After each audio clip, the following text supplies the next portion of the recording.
from unceded Aboriginal land of the Eastern Kulin Nation out here in Radio Karam on the Karam Karam Swamp. As always, if you'd like to join the conversation, please text us on 0493 213 831. We'd love to have you with us and read out your questions here live from the studio. My guest this evening is Matthew Carland, the director of Carland Constructions, who specialises in building healthy and comfortable homes. Matthew is an expert in passive house construction and believes high-performance homes are the key to improving our current social stocks. Matthew is also the co-host of the Mindful Builder podcast. Out of work, Matthew is currently building his family home in Yarraville. When he's not working, he loves to watch the footy, take his dog Charlie to the beach, or hang out with family and friends. Welcome to the program, Matthew. Hello, how are you? Good. Thank you so much for joining me here in Radio Karam tonight. And yeah, I'm super excited. You're dialing in because we are calling each other from opposite ends of Port Phillip Bay, basically. Yes, we are. It's a bit of a drive, hey? Are you on Wiradjuri country tonight? Yes, I think I am. I probably should know this. I'm not the greatest with knowing these things, or I do know and then I forget. Right near the mighty Maribyrnong River there as well. Yeah. Yes, we are. Runs through your parts. I want to ask the question I'm always curious to inquire with my guests is, what's your earliest memory of a building or place? It's a really good question. I know, but I don't know. And I think I have this idea that, and I don't know whether I've made this up in my own head, but I think as just a young kid, I was really interested in buildings. And when that's come, as I've got older, I've started to have these ideas that, maybe I can remember this and remember that.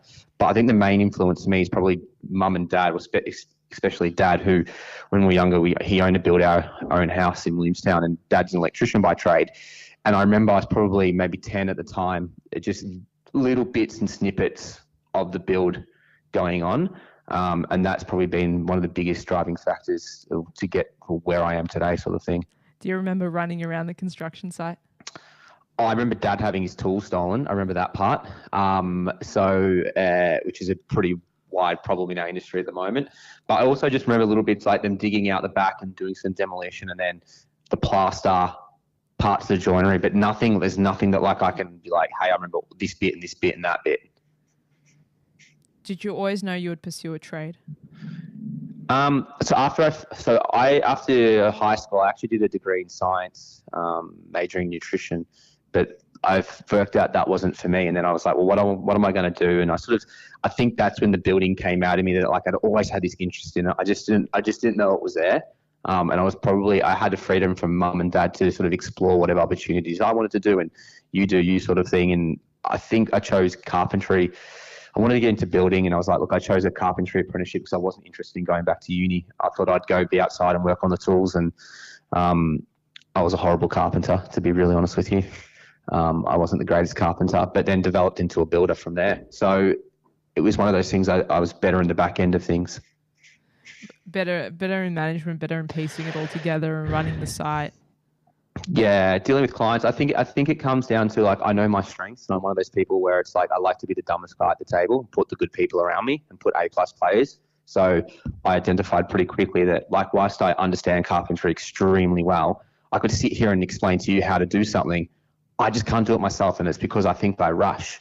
But when I'd rather hand that task over to someone else and do things that I'm great at, and that's the back end, working with clients, dealing with architects, all those sort of things. That humility, though, is so important in every industry, I feel, to identify this is my strength and I'm going to hire people that are better than me. Yeah, and I don't understand why we don't do that more. I think in our trades generally are one of those, they're people pleasers and they want to try to do everything, and you just can't take everything on. And we live in this world now where you got to grind more. And unfortunately, working a 9-to-5 job probably doesn't cut it anymore. That's just the world we live in. You've got to do that little bit extra. But why can't we just take it easy sometimes and, in a sense, and handball things to other people who are better at doing those things than we're doing? And I'd rather enjoy my life and have a great work-life balance. Ego, surely. Yeah, it is sometimes. But that's with any job, isn't it? That is so true. So true. When you were doing that science degree, did you envision at all that an interest in building science would come up for you? Well, pathophysiology compared to building science are two different things. I don't remember much about that, but I think that's probably it probably comes back to data. I love data. From my brain, I'm very analytical. I like things represented in a way that is factual, that we can actually draw on something. And I think that's where Passive House comes in, where it's fact. Like the data doesn't lie, or it doesn't lie most of the times, or at least it points us in the right direction or enables a conversation to be had. So I think there is that mix of it. It's probably definitely helped when I've got way too much time on my hands. I'll read a journal article or something. I can actually go through the article and actually understand what's actually happening here. That's probably come back to help. And I do find the articles that I read now a lot more fun and sexy than the old science journal article. So I know you definitely do all the testing after construction, but do you also do some of the testing, particularly blower door testing, before you start a demo and you get on site to know what, especially with a reno project, to know what's the benchmark or baseline you're working with? Yeah, definitely. So just for anyone who doesn't know, a blower door test is what we do is we simulate a certain pressure against the house to test how leakage that building is. So what we want to understand with heating and cooling is the amount of air in your house that you heat up. If that air is being turned over a certain amount of times per hour, that's how many times you're heating that air up. So we want to build as airtight as possible and take back control. So at the start of a job, we will blow a door test and simulate that to see how leaky the house is. And for example, our retrofit project in Williamstown, which is where we're about to hand over, we've turned an old volume builder house into a certified passive house or a targeting certification. That was sitting around 30 plus air exchanges per hour, which is very common for the standard Australian house. I think a CSIRO study a few years ago on average was 15.4 air exchanges. And just for the idea, passive house is 0.6. So it's a huge change in building standards, essentially. I think let's unpack that a little bit so the listeners really understand that 30 air changes per hour is all the air in your house, in and out, 30 times. 30 times, yeah. So that's how we heat and cool our houses. So think about it. You're running that heater to heat that air 30 times per hour, or in summer, cool it. And that's crazy. Plus all those leakages, like you don't know what that air is going past. Like it's going through like rat piss or possum poo, and you're breathing that in. Yeah, through the gaps in your walls, through the gaps in your ceilings. Yeah, anywhere. And it's so funny when you do that blower door test and people see it for the first time or feel it for the first time. They put their hand back against the wrap or a PowerPoint and you can feel it and you're like, oh, yuck. So it's one of these things that it's standard in most of the world. Like most of the world expects under 5 air exchanges per hour as part of their code. Australia, we're still getting our head around it sort of thing. But hey, we're always behind time in building here, aren't we? I'm really optimistic and hopeful that inevitably we have to adapt and catch up and move towards a better standard. A lot of people, a lot of listeners, a lot of architects aren't convinced yet at the moment about passive house. And I'm really keen tonight to dispel some of the myths around it, some of the let's have pros fun. and cons. I think the first thing I hear is, okay, passive house is a cult.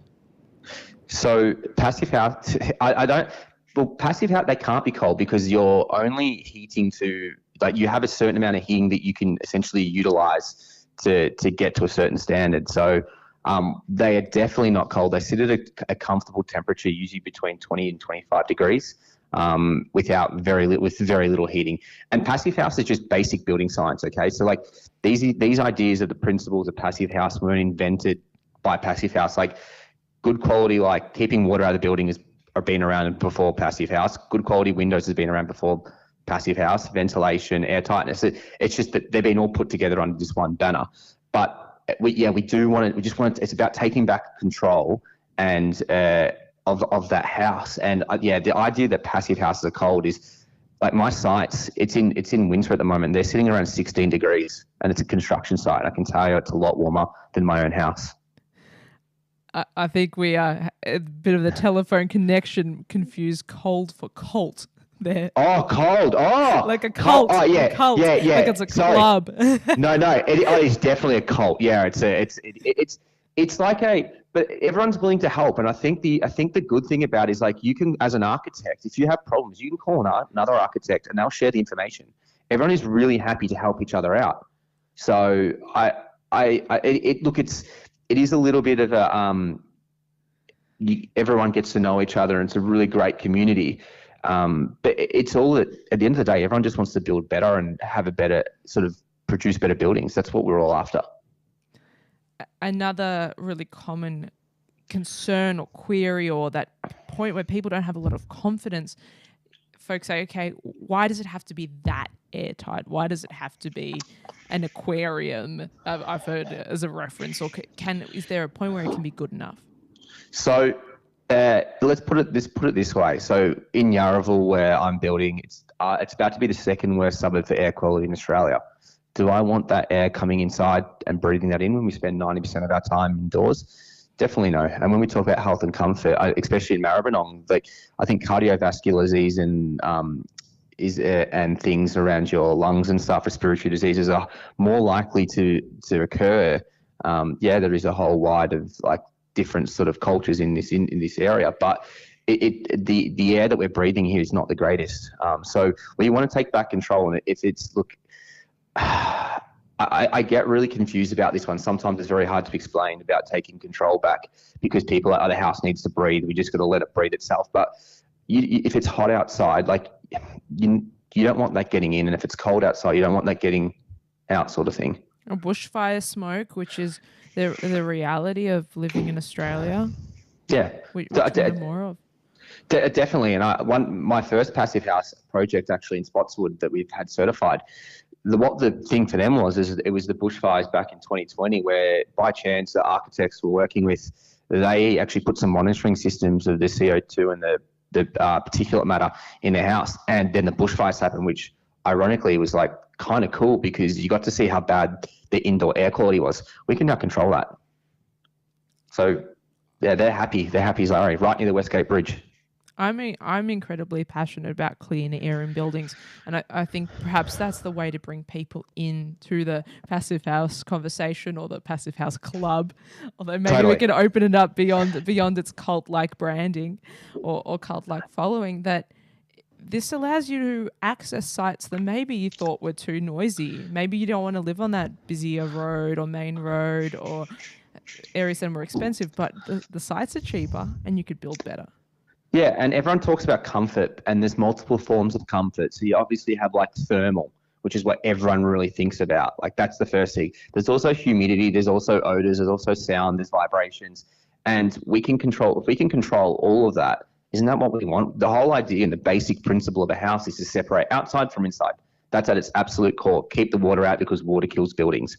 So why do we still build in a way that doesn't encourage that? And it's all about, hey, whack it up, no one's ever going to see it. Let's move on. And that's really disappointing. The houses we're producing at a minimum standard aren't going to last 20 years. And an average home loan or mortgage for a construction loan is 30 years. So in that time, they're going to have to build twice. Even economically, I think that's such an important point to consider. It's a disaster from a perspective of self-fulfilling prophecy. Your loan time is long, and where are your kids going to live? And it comes back to comfort, but I think the hard thing with passive house is everyone tries to talk about passive house, and that's the problem, because let's just talk about health and comfort. Let's bring it back to its absolute core. Energy efficiency is just a byproduct of it. Health and comfort are number one in a home, and that's the reason why my wife Nicole and I have decided to build a passive house in Yarraville for ourselves. But it comes back to health and comfort. We can control what's outside. We know we're going to have very low to nil energy bills. And just using some basic passive solar design. I think of passive house as passive solar on steroids. That's literally how I would describe it. The real key, that final piece that makes it so successful, though, is that mechanical ventilation, isn't it? Yeah. So, we're filtering out things. So your pollen. So mechanical ventilation. There's multiple forms of this. I think it's really important we explain this a little bit further, because every house should have mechanical ventilation, because we do this thing in our house called breathing, where we breathe out water. All right. And mold and condensation are a huge part of the houses we're producing. I think I read a study from the university, I think it was South Australia, a few years ago, where 50% of childhood asthma cases are linked directly to black mold, and they're doing further studies on the amount of mental health issues related directly to black mold. So it's a problem, yeah? And this is a proper study. So It's been peer reviewed. So I think with mechanical ventilation, all houses need to be venting out what's inside, okay? And we need to take back control. So building airtight, if we have mechanical ventilation, we're extracting all that stale, moist air. We do this thing called cooking, boiling the pasta, showering. We want to get rid of that moisture so we're not encouraging mold to grow. All right, but where passive house or better high performance building starts is where we actually have a thing, well, in Victoria or Melbourne specifically, we have mechanical ventilation. It depends on where you are on the certain line. You might need a thing called an ERV. But what we want to do is essentially recycle that heat from inside and spit out, like take that heat across from the incoming air and use that to be redistributed around the house to heat the house up. So, and that's just, again, going to completely reduce your heating and cooling bills. And fundamentally, the difference with most houses every day is they're naturally ventilated. You're expected to actually open the window in the middle of winter to get fresh air in. Mechanical ventilation, the system that does that for you and brings in fresh air from outside, filters it, cleans it, and delivers it to you at the right temperature. So think of it this way, like your skin, you don't cut your skin open with a knife to breathe, yeah? Like that's not how we breathe. We breathe through a thing called our lungs. So if we add a lungs to the house and it takes back control of the house, why not? Plus, natural ventilation, I've got a bit of a beef with this one. So yes, it's great in the right times, in the right situations. If you're out in the country, nothing around you, go for it. But at the same time, it's like, do you know the air exchanges outside of how much air is being pushed through your house to vent it out correctly? No one ever knows because we can't test that.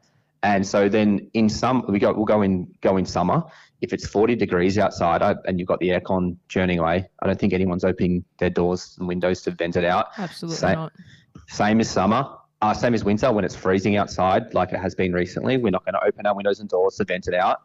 And then if the air quality outside is poor, you don't want to open that up either, or the neighbours cutting grass and all the pollen and dust and whatever's coming in.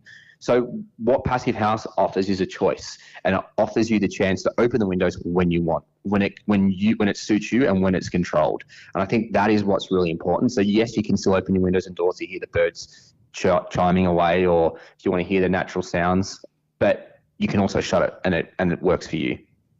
I wonder if you've got any stories from the families living in your home that have moved into a passive house project, and whether or not they're getting sick less, whether they're catching fewer colds and flus from each other. So yeah, this is a really good point. So I'm going to make sure I'm going to try my best to get this right. So there was a passive house conference last year. There was a lady that presented about childcare centres, and she had during COVID, she had one that had mechanical ventilation and was built airtight and one that wasn't. And the one that was built sort of to passive house, it wasn't certified, but it was built around passive house, and the idea of passive house had way less cases of COVID. I know that people, their kids, when they come back from childcare, especially, that if there's a bit of a virus going around, that the kids are better a lot quicker. People are sleeping better in these houses is what clients' feedback has had. It's just this level of comfort that they hadn't actually experienced before. And it's very hard to talk about it when I haven't lived in one myself. Like hopefully in a year, I'll be able to give you more information. But it's the feedback that we're kind of trying to achieve. The CO2 levels are a lot lower. It's just a healthy environment all around. I really think those user stories or those lived experience stories are going to be so important for us in getting the message across about healthy buildings, better construction, better architecture. Yeah, and it's coming.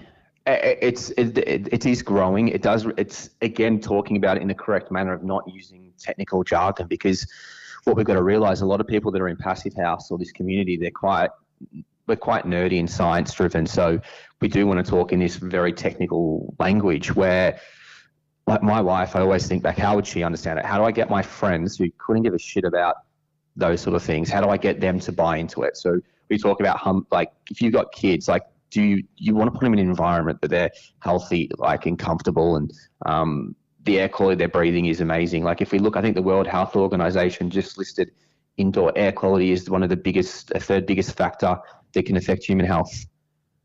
So if that doesn't speak to something, I don't know what will, to be really honest with you.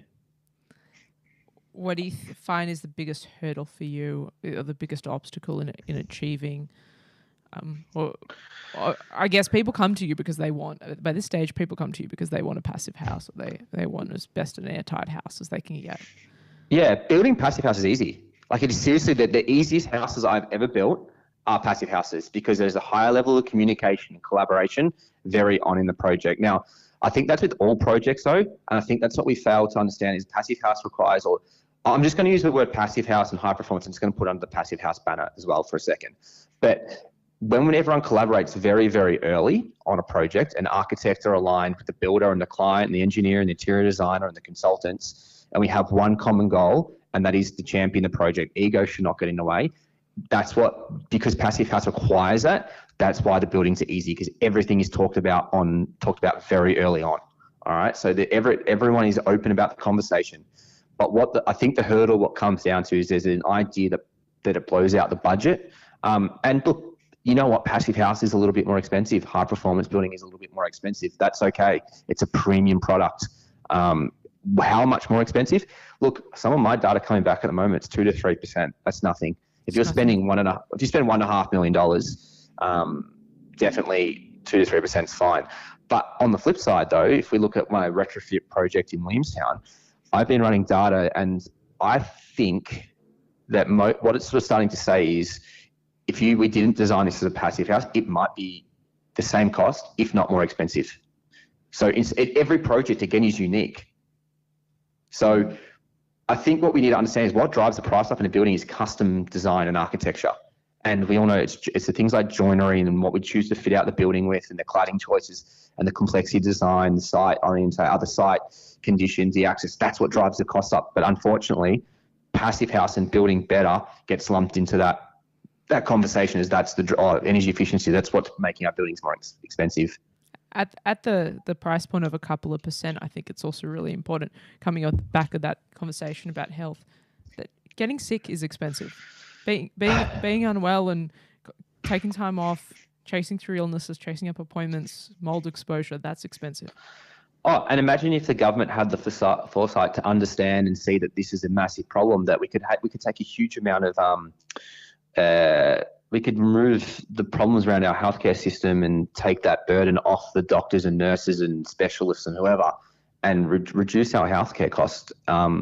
And also, again, that then reduces taxpayer money going into those things when we just did it right. And the crazy thing is, it's not like this mistake hasn't been made before. So if we look at Canada, they have leaky building syndrome, where it costs them around $20 to $30 billion to fix this problem. And then America go, hey, let's copy this, when they had the leaky condo crisis. And then New Zealand go, I know what we're going to do. We're going to copy what those two just did. And they're at, I think, $64 billion and counting to fix the issues. And Australia, we're the dumbest of all, because we've gone, you know what, let's just copy what they all just did. That's the problem. It's not like this hasn't happened before. And the issue with our industry, I feel, is we're too propped up by the volume builder industry.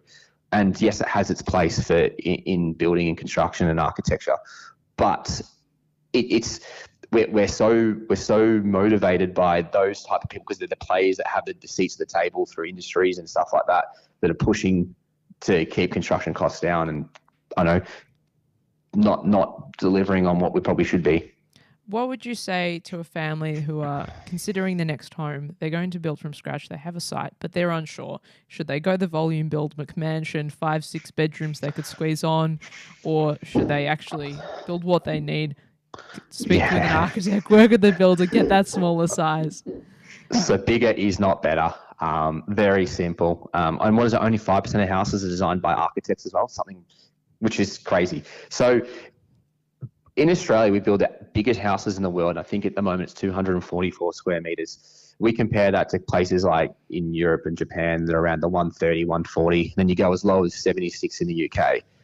Why do we need the third ensuite for a family of two, and the theatre room plus the mudroom plus the laundry plus the butler's pantry plus, I don't know, the fourth living room and the fifth study? I just don't understand it, because those areas are expensive to maintain, expensive to heat and cool, expensive to fit out, and all we're doing it for is resale value for the next person who's going to buy the same thing and have the exact same problem.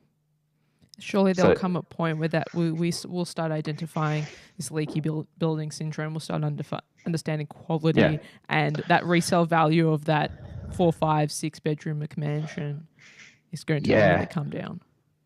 And they're ugly. Am I allowed to say that? I think so. We value beauty on this program. So I they have a place here, and unfortunately, we're in a world where not everyone can afford the $1 million build or the $2 million build or whatever, and that sucks. But that's unfortunate. But what we need to really worry about is those people who can't afford it because they're the most vulnerable. All right, and I think that when the standards aren't pushed because we're worried about cost on the build cost and the short-term costs, we need to start thinking about long-term costs, or at least holding those who advise on those conversations accountable. Because at the end of the day, we're only going to pay for it in one. You're either going to pay for it now or you're going to pay for it later. So just take your pick. I'm going to tell you it's a lot cheaper to pay for it now than in the future. What's your favorite memory from being on site and working on these projects? When my phone doesn't go off. So I was spoken classic builder moment. Oh yeah, like I was joking today with a client that like my phone never goes off because my apprentice is like, hey, I screwed that nail or screwed the screw in really well today. Like something's like my phone goes off because something's not going right. And they're usually little fixes. Like that's like we're just one big fire. I'm a big firefighter. We just put out spot fires all the time. My biggest favorite memory. Look, I got to the transition from just building the standard house or passive house. I made the decision during just before COVID. I actually was about to start a new build, and I just pulled out in the build because I'm like, I can't do this anymore. I've got to stand for something. And I just went complete full cold turkey, and probably in hindsight, saved me a lot of money because everything went up during COVID. So that's probably a memory that I'm pretty proud of for making a pretty good business decision. But and brave one.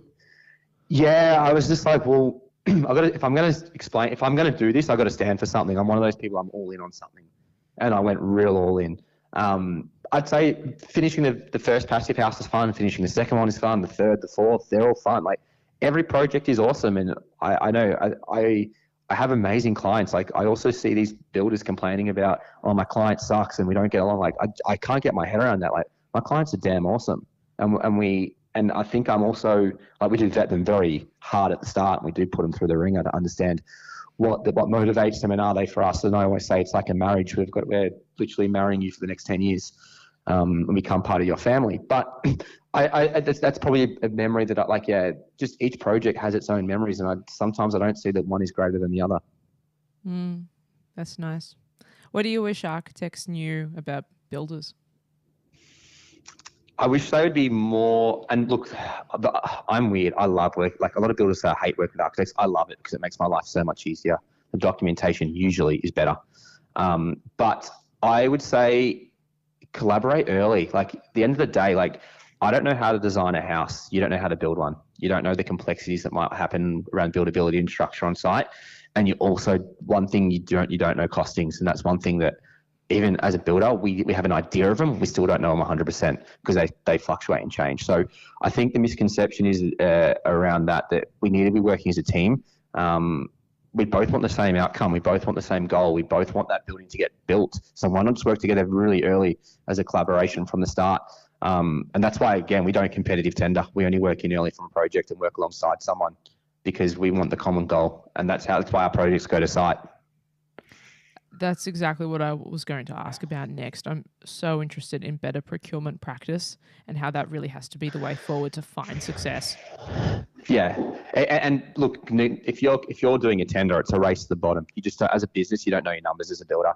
Most builders will walk around like, oh, I'm at 20% margin. And it's like, well, you do realize you've got this thing called overheads, and that's probably in the industry anywhere between 10 and 18%. And then you also haven't converted margin to markup. So you're probably running at 0% by the time you work it out and pay yourself. So that's the issue. The tender process actually is seeing who can forget the most. And the problem with that is it's also, there's no trust, because if you as an architect miss something, I'm not quoting it because the other person isn't. And that's just going to make me more expensive. And I learned that very early on because I quoted honestly to the plans, and then you miss out because I've got the joinery quoted as per plan, where the other builder's got it quoted at 20 grand and I'm at 150K. And automatically I'm a huge amount behind. So I think it's just architects need to trust builders and builders need to trust architects. I think that, but builders becoming more professional these days. So I think that's bridging that gap. And for so long, they're never treating themselves as professionals. So now where they are, the architects are happy to hang out and have that conversation. and what contracts are you using for that ECI phase? We just write our own. So from our process pretty early on is what we will do is we'll do a site investigation to understand the site, where the sewer, the electrical, the NBN, all those things that no one ever thinks about. And then what we will do is then do a quick build estimate on that, on your concept plan, and understand what that project will cost, and just give the client either the confidence to go ahead, you make the value management changes then, or the project's not viable. And that's fine if it's not. At least you didn't go spend another $100,000 on plans and consultants to then find out that your building's not viable, because I've seen what happens when that happens, and that's not fun for anyone. So, and then we'll go through the whole design development mainly. And really, we only talk about the buildability, structure, performance, and pricing. Like, you throw whatever quirky design you want at me, and we'll work out a way with the engineer how to build it for the most cost-effective way. That's the whole goal. Like we want to be challenged. I get bored quickly. I want something that's going to challenge me, because I don't want the same project time and time again. Like, make it hard. And you as architects definitely do that. we are definitely good at that. And I think it's also important to remember as part of this conversation that the better built houses have this amazing value and retain that value, and also the architectural design and that input.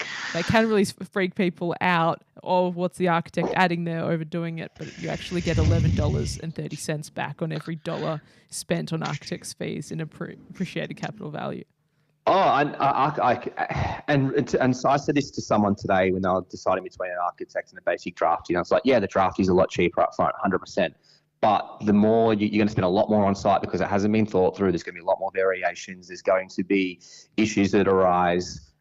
So there's a lot more unknowns. Where the architect, at least we can reduce the risk significantly, and you're going to get a cooler home. Plus, why rely on me as a builder to ask about what should we do here? What could this look like? That's not my job. I'm a builder. I build shit. Like, that's the architect's job. That's what they're good at. It's so important everyone needs to remember their strengths. And stay in your lane. Stay in your lane, pretty much. It sounds harsh, but it's true. But work together. Like, just say, like, stay in your lane, but like, let's all like work together in our own lanes. But and I love it when an architect would challenge me and ask, like, how about this? What about that? Like, great, that's what I want. That's the whole idea. That's how you get the best out of the project. That's how the project gets to the budget as quick as possible. Because every project, I'm yet to meet a client that doesn't spend more than they want to spend. I'm doing it myself. It's just the nature of what this industry is at the moment. But it is all about, being honest upfront early. Don't hide anything. I've learned that very, very on. Just be a good person. Like, I literally, in my file, when someone reaches out to me, I have a no dickhead policy, and it's written in those words, because we got to get along. We all want the same outcome. It's very simple. That non-combative environment is so important. That effectively it all comes down to intention. The owner, the client, they want a great house. The architect wants a great outcome for them, a great design and a good time on site. And you want a great time on site. You want to create an amazing project. Yeah, so I want the architect to be around. So I like meetings every second week, if possible, because look, we're going to miss things. Things are going to change on site. Like, we want to have that collaboration to talk about how we can come to fix this, or what do you think here? Are you happy with this detail? Because it's really hard to change it when the project finished, and with a copy of the documentation, we can't change that, but at least we can try and catch it along the way and make it better again. So I love involvement. It just makes my life easier. I kind of look at it as a free employee. Does that make sense? Because they can rock up to the meeting and have their opinion, and we can work together. It's really important, I think, for listeners to also hear how much collaboration, how much problem solving happens on site. There's no way that everything is known before you get there. It's not if you spend the contingency, it's when. It's reducing the risk. That's all it is. Like, we're not going to catch everything. We don't have X-ray vision in the ground. Like, again, my own house at the moment, I know that place back to front, and we hit shit hit the fan in the soil. The soil engineer went under. Something wasn't right, and they categorized the soil wrong. They classified the H1 site to a H2. So we had to go, after we dug a few board piers, we had to go add in another 30 board piers after the machine had been taken away. That's my own house. Shit goes wrong. That's it. It's not that, like, things won't. It's not fairies and unicorns every day of the week. It's the tough realities of a really, really tough industry. Yeah, I can tell you, it's a lot easier to tell a client they're going to spend an extra $30,000 than telling your wife. I'd much rather call the client every day and tell them that one than my wife. I'm sure there's going to be even more incredible lessons through this project that'll only strengthen the work you and your team do. Oh, I have an awesome team. I'm just a puppet.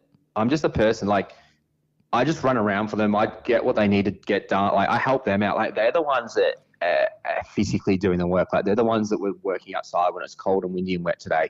I'm in this nice heated office, like, or in the car. Like, they are the real champions. And I do have a great workplace culture where I do let them know that they're the ones that make this happen. And every time a client's like, you did a good job. I'm like, no, the team did a good job. I think that's another problem where I've come from a part of building where someone I worked for in the past, very well-known builder, was like yell, scream, walk on eggshells on site, and I hated it. I actually went to work for them to learn how not to work because I knew that's what they were like, and I wanted to make sure that I was never like that.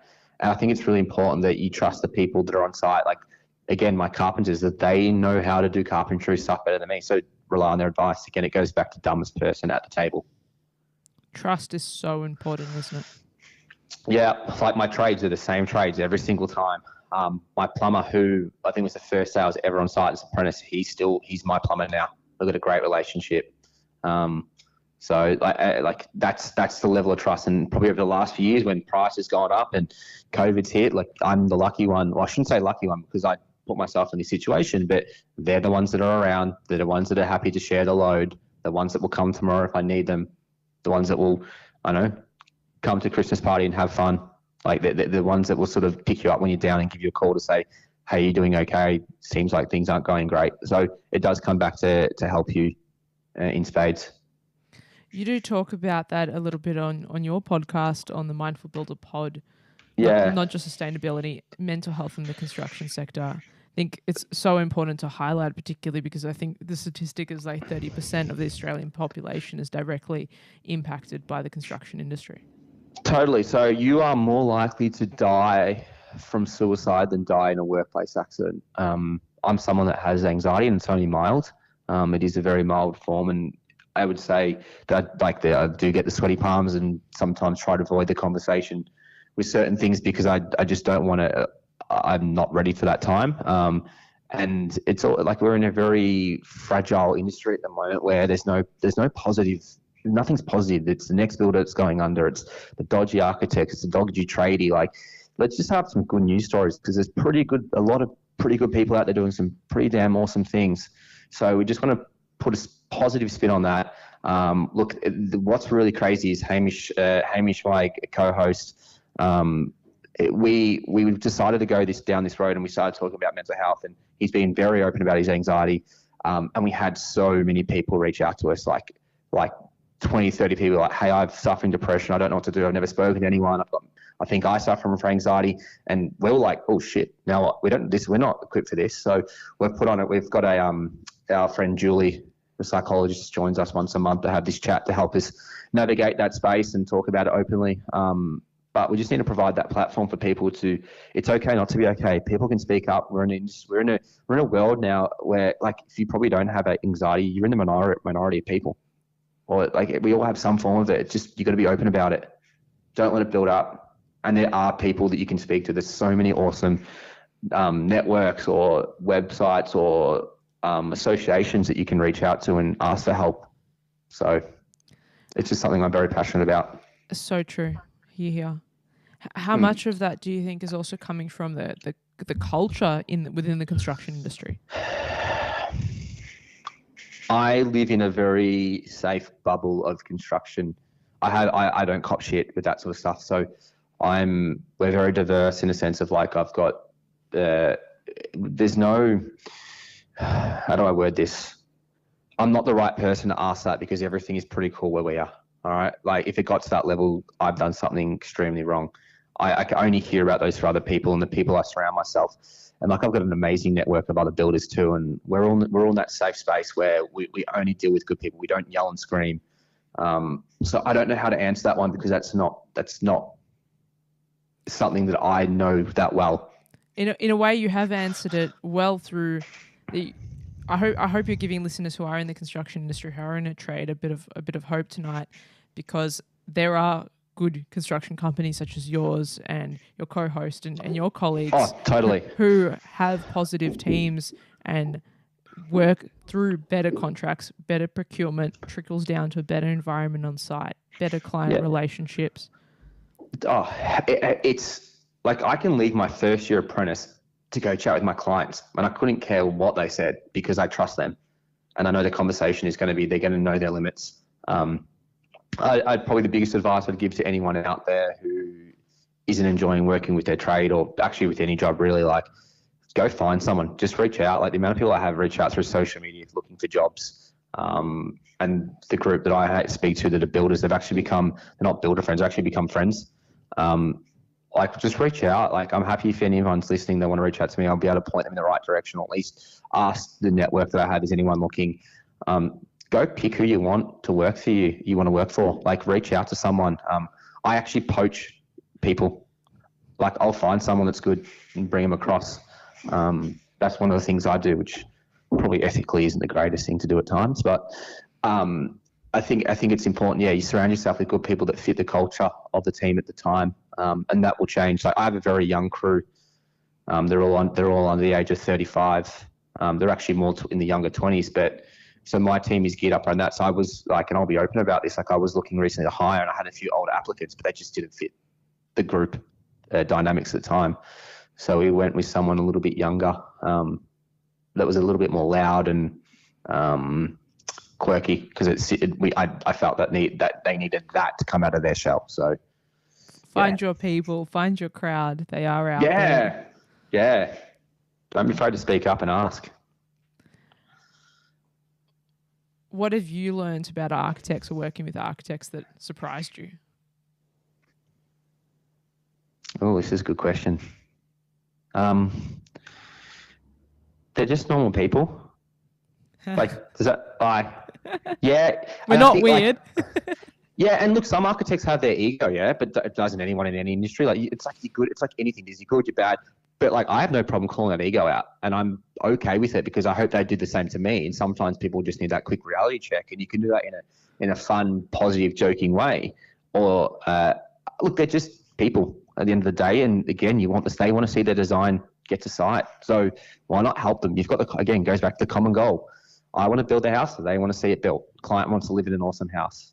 Is it really that hard? We just overcomplicate it. Simple shit works. So I think architects are perceived as this like they design unrealistic stuff. Oh, it's too hard. Well, my advice to people that say just stop complaining and just do it. Like think outside the square. Don't you want to be challenged? I want to put that on a billboard. My pet hate is the statement, "Oh, the architect or the consultant team are over designing." And but sometimes they do, in a sense of, I would say, it comes back to budget, yeah. But over design, and look, I'm not an architect here, but again, it goes back to that simple things work sometimes, and you've got your vision for what you want, and I don't mean like the actual architecture, what the aesthetics look. I mean the over design, where it's like you're just overcomplicating that problem. Like there's a simple way to fix that problem. Let's stop looking at it. Let's move on to the next conversation. That's what I would say when I consider over design. Sometimes just let us do it. We know what we're going to do. Like I don't need someone to tell me how to install a window, and I don't need you to detail that because you're probably going to waste 30 hours of your time and you're going to get it wrong. I know what needs to happen on that install detail from a passive house perspective, or I don't need to show you how to tape my airtight barrier. Like you're just going to spend your time with that. But yeah. And that's what better contracts and ECI contracts allow you to do. The architect can save time on otherwise what you'd feel under pressure to detail endlessly for a traditional lump sum. Yeah, and we have on multiple sites at different stages that sometimes like, you know what, we can go over this over the phone or video or whatever. Let's just come on site and one of our sites now and we can show you the detail. And then half the time they're like, oh, I get that now. Or hey, we've got a site, we'll pop down, we'll send you a video. This is what we would do. So technology is amazing and we need to leverage that a little bit more. So or again, I have that many plans. I've got something somewhere that's probably very similar, or I'll quickly sketch it up for you. Like it's not that hard. Again, I think sometimes probably my beef with architects, sometimes they're too proud to ask for help. I'd say that's the advice. Like, don't be afraid to ask builders for help. and collaborate Yeah. more. Oh, Interesting point about simplicity you make. That some predictions I've been hearing is where we might be headed as an industry with materials becoming more expensive. We might be stripping back to the basic principles, the original material finish. but but the thing is, it comes back again to building bigger homes costs more money. And if you look back at the houses our parents bought, that they're the old houses that are on the market now that are falling apart. They were 2 bedrooms, living room, bathroom, kitchen. That's it. Yeah. There wasn't, now the houses are double plus more. And I understand the way we live is very different. But that also accommodated you'd have 3 kids in 1 bedroom sort of thing. So that's why houses were a lot cheaper then, because they didn't build massive things. Now we go overkill and we build these mansions. It goes back to what I said before, that we build the biggest houses in the world. Yeah, it's again, it comes out enoughness. Like, just because John next door has the theatre room and the underground car park, do I need it? No. Build smaller, build better, and then you can have the opportunity to get this quality, get this health, get this comfort, all these really core points we've talked about tonight. And I want to emphasize, we have not once used the word sustainability, because this is like a dead buzzword now, and we've transcended that. Just think about outcomes, right? If you have to sell yourself as sustainable builder or sustainable architect, whatever, you're not sustainable. I can tell you that right now. If you need to be able to talk about the word sustainability without using it. Having said that, it's plastered all over my website for SEO reasons, because it's what people Google. They Google, it's everywhere. But when it comes to talking, if you have to say that, oh, I'm a sustainable builder, and this used to be me. I used to be like, I was a sustainable builder. I had no idea what sustainability meant. The most sustainable thing I was using was probably the FSC pine for my frame. That was it. And once you educate yourself and you learn, at the end, you realize very quickly what a sustainable builder might be. But at the end of the day, there's so many types of various opinions of sustainability. Like, there's people worrying about the carbon footprint, the life cycle analysis. There's passive house, there's passive solar, there's water power. Like, there's so many, like net zero. There's so many different forms, and we're all following what I would refer to as these sustainability principles. Because whilst I build passive houses and I build houses that are durable and going to last a long time, they're not always, material selection isn't always the greatest. But I don't think you can be truly sustainable. I think it's physically impossible to have a very true sustainable house, because it's just unless you had a huge budget or the land suited it or something like that. Does that make any sense? Yeah, it definitely does. It's doing the best you can with what you have available, and always striving to do better. And people pick you apart too. People pick you apart, so yeah. Can't please everyone there. No. Where do you see the future of our industry, or at least that little corner, your beautiful little angelic pocket that you've carved out for yourself there, that your corner of the industry? Where do you see that headed? It's growing. I think we still need more education around building better. I don't have the most positive outlook in the short term for our industry. I think we need to go, I'll be very open. I think in Victoria we need a complete building reform and to shake up some things to get positive change going forward. And I think that starts with, I think we almost need to skip a generation and start looking at education at the new apprentices and graduates coming through at architecture school and all these things, and start educating them, because they're the ones who are going to make real change. The education system from a carpentry building perspective is just so outdated. It's just a government tick box that I can't wrap my head around why it hasn't changed. It's all about how quick we can spit them out. And we can spit out a carpenters in 3 years. And I can tell you right now that you know nothing after 5 years as a carpenter, 2 years post-apprenticeship. I think we need to start going on the education and actually taking the time to educate people properly and look at overseas experience and open up and start paying these teachers and educators better money to get better people in, start really setting up that next generation. Because sometimes I feel like the current generation we have is kind of lost, and we're just going to have to skip it and worry about that next generation. That's really interesting to hear you speak about education being a core linchpin. Too often people complain about the building code being the issue and our minimum standards being beyond minimum, far too low. So minimum standards, just so anyone knows. So building code is a minimum standard. That part is one part being above legal. Anything on it is illegal. So when someone's my biggest pet hate is like, oh, we built a 7-star house. I'm like, that is just building code. There's nothing more to that. That's it. You have the bare minimum house from an energy perspective. All right. I think the big change we do need though is we need to do on-site verification around making sure these houses are designed as built, especially from a energy efficiency point of view, making sure the insulation's installed correctly. I still can't understand from a building sort of inspections on site where we have our sub inspections, we then have our frame, and then the next one is the final. So much shit happens between there. We really need to introduce a pre-plaster lock-up inspection. I personally think a roof in inspection and also a waterproofing inspection, because we look at water kills buildings. It's the biggest claim for any insurance, and we just need we need to reduce it, and it's so easy to stop. That's what you get when you work with an architect. You have the architect doing those inspections, advocating for you, contractually putting in hold points. But if you're just going to rely on Joe Blow. Yeah, but it's also making it to standards. Like, whilst you'll pick up on some certain things, I think it's making sure that it meets the way that it was intended. So, like, not the design, but also, like, are you going to get in there with their flood test and test the waterproofing to see if it's leaking? Like, those sort of things is what I'm talking about. Is checking that the flashings are compliant and they're pitched on the right degree and the box gutter is compliant with the right rain head and sump.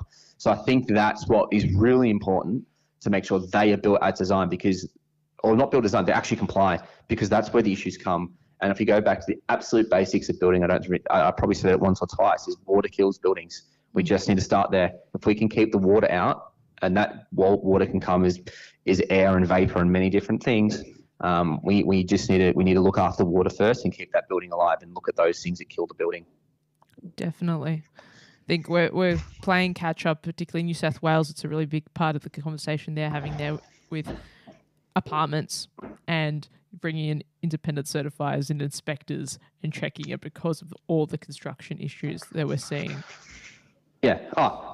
And I actually got an email from the VBA today, and they were saying they're going to start inspecting some balconies randomly. I'm like, oh, now we're going to start doing it after they've leaked?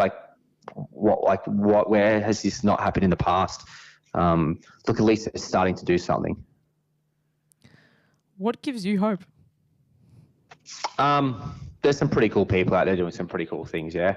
And look, the clients are still reaching out, wanting better built houses. So if clients are reaching out, obviously the education's getting out there. The information's getting out there. Look, I love what I do, and I've never loved my job more, to be really honest with you. So I think the hope is that I can continue to do that.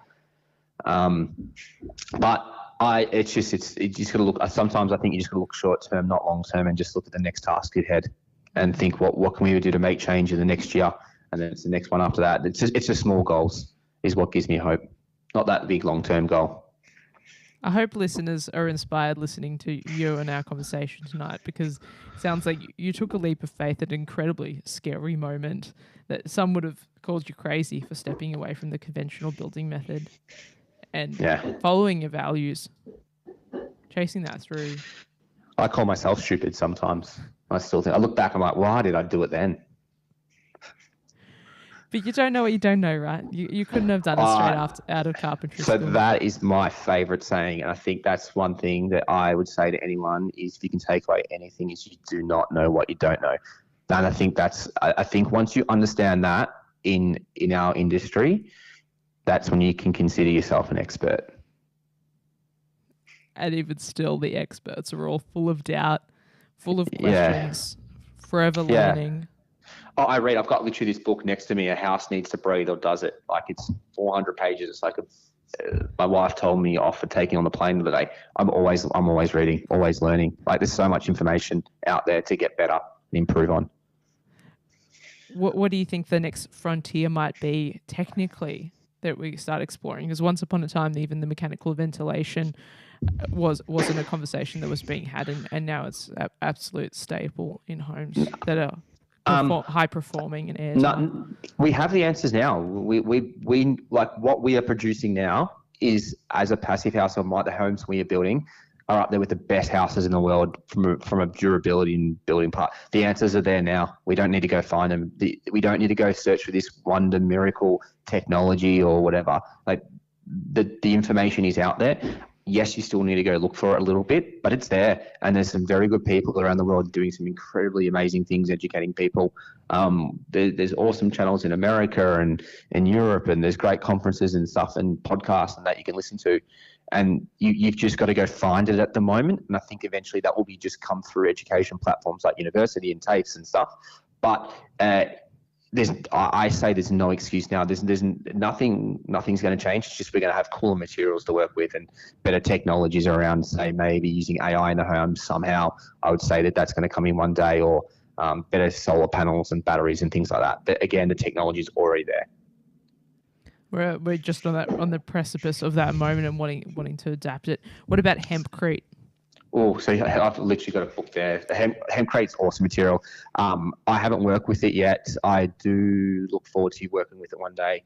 I think it has its place. I think obviously in inner city Melbourne, in residential buildings, that's hard. It's very hard when space is a problem. But again, each project is its own unique project, and on some projects it's definitely viable. Like my friend Brad from Sanford Buildco just built a co-living hempcrete house out in Castlemaine, and he loved working with it. And it was huge, but again, like I like working with things I haven't worked with. So for me, something like that is exciting. But then once I've done it, I'll be like, oh, boring. Give me something else. always that new challenge, always that new tech. I think there's a lot of interest and curiosity in bioplastics and those. In our slabs, but there's plastics. I read something the other day. They're looking at coffee granules going into slabs in concrete as an additive. I think tires being used as what they can. I think green steel or something like that.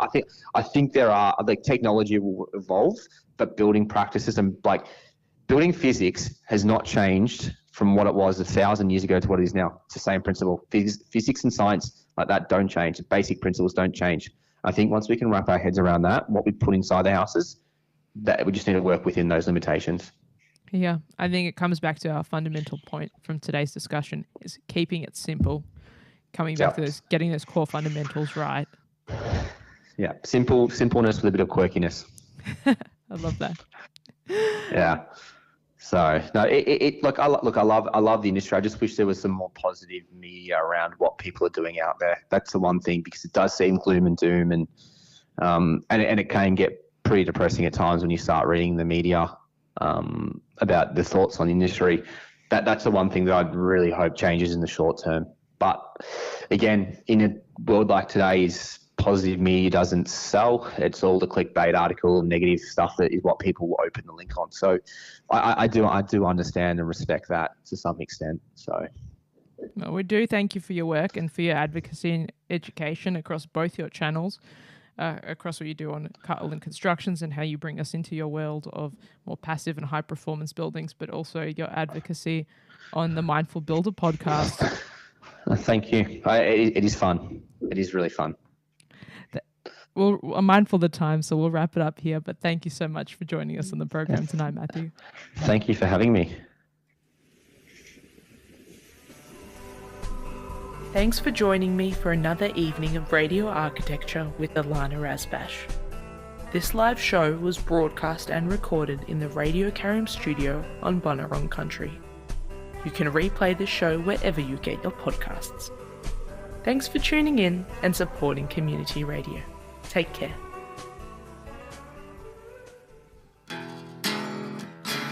Hello, I'm Ashley Naylor, and you're listening to Radio Karim. Stay tuned, everybody.